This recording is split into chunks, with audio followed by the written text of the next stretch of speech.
Question. Hi Kim, what do you do if you have false desires? You know they are worldly desires and yet you somehow still desire them. How do you handle this? Well, the first thing you do is you step back and look at what is my definition of false desires and why do I have that particular definition? And the person is saying, you know they are worldly desires, which to me implies that the person has been affected by this traditional spiritual view, I'm saying spiritual, in quotation marks, because it's very common both in the West but especially in the East that there are worldly activities and there are spiritual activities.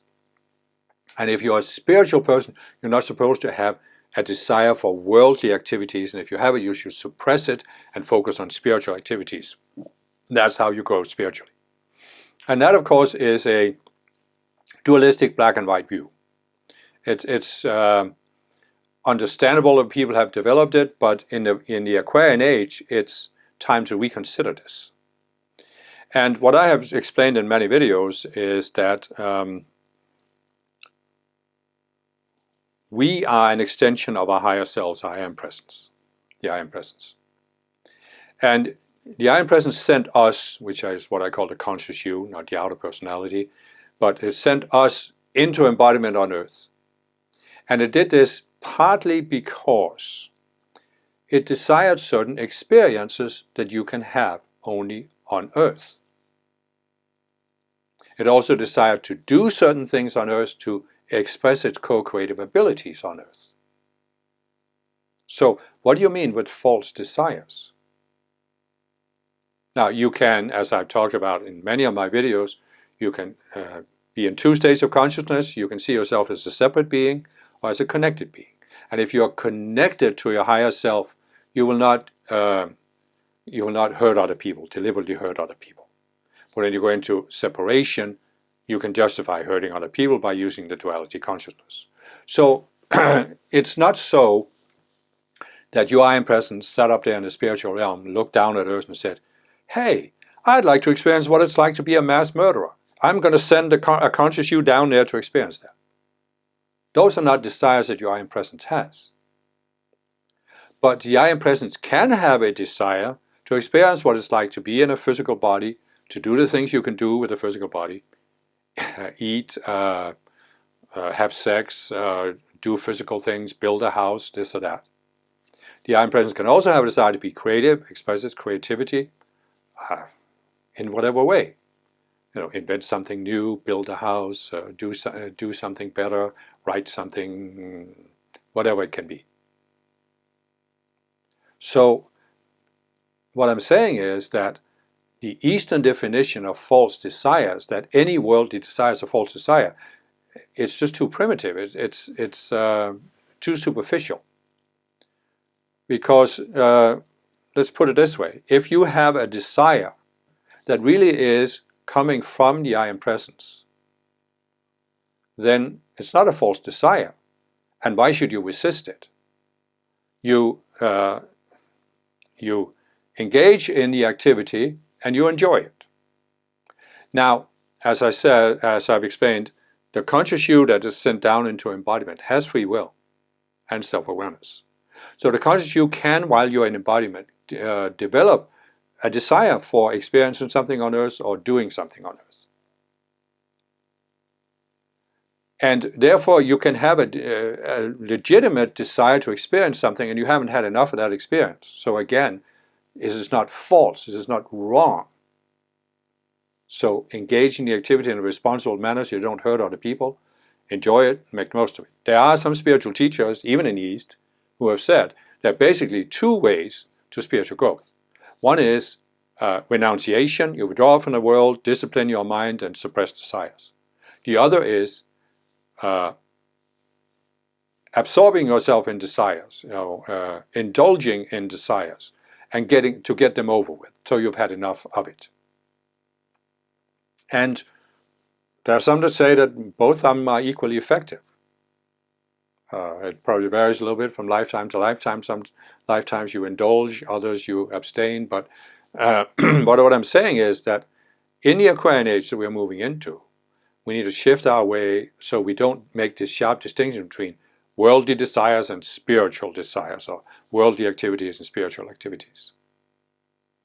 And so I guess what I'm trying to say here is, what do I do if I have false desires? Well, first of all, see, if they're not desires that hurt other people, there could be legitimate desires either from your I Am Presence or your conscious you that hasn't had enough of it. So, okay, then do it. Do the activity. But also look at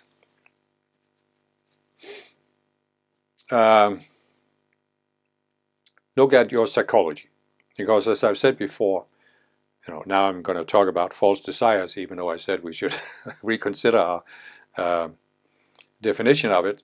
But instead of just saying, let's take sex, for example.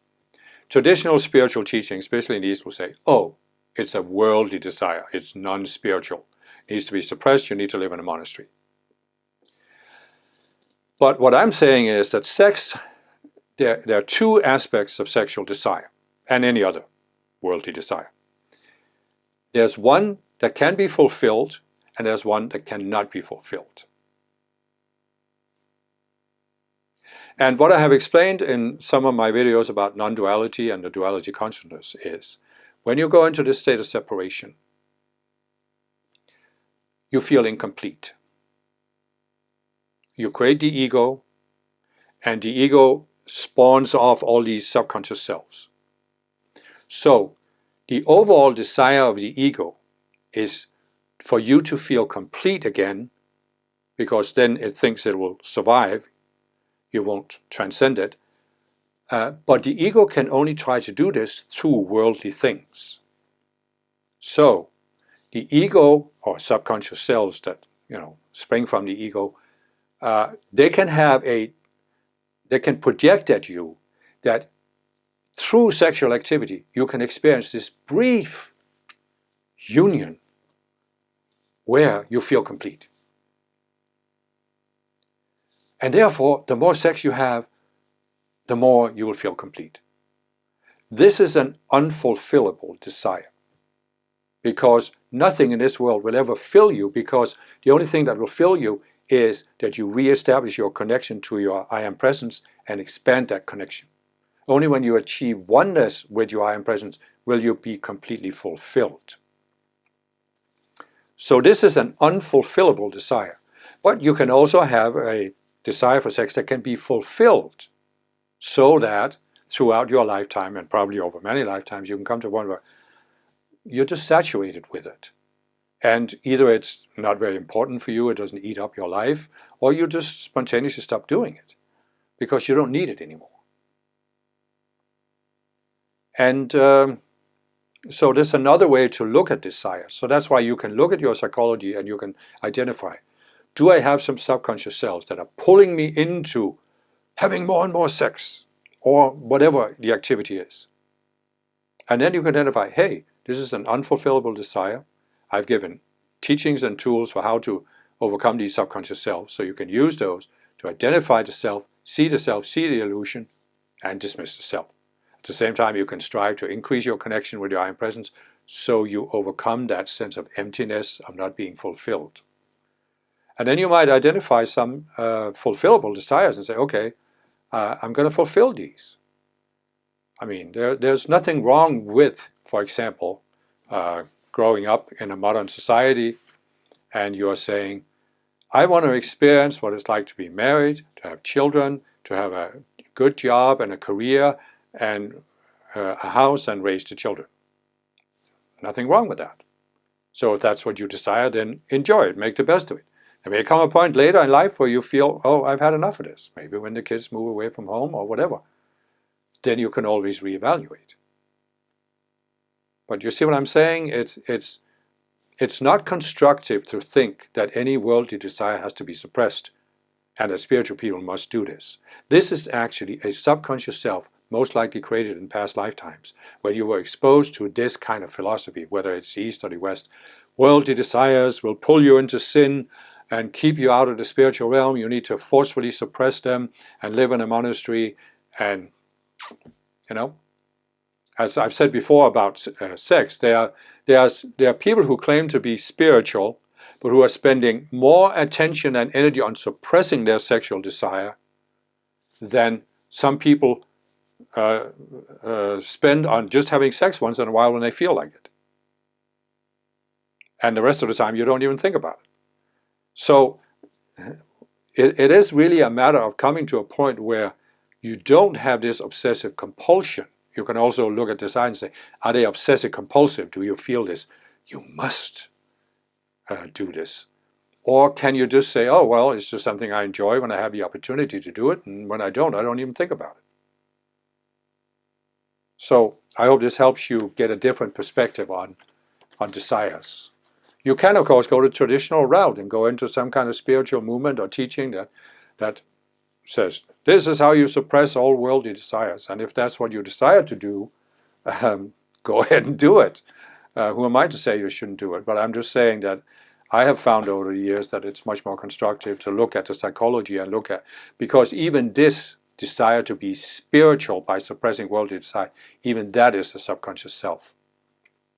And even that can become an unfulfillable desire.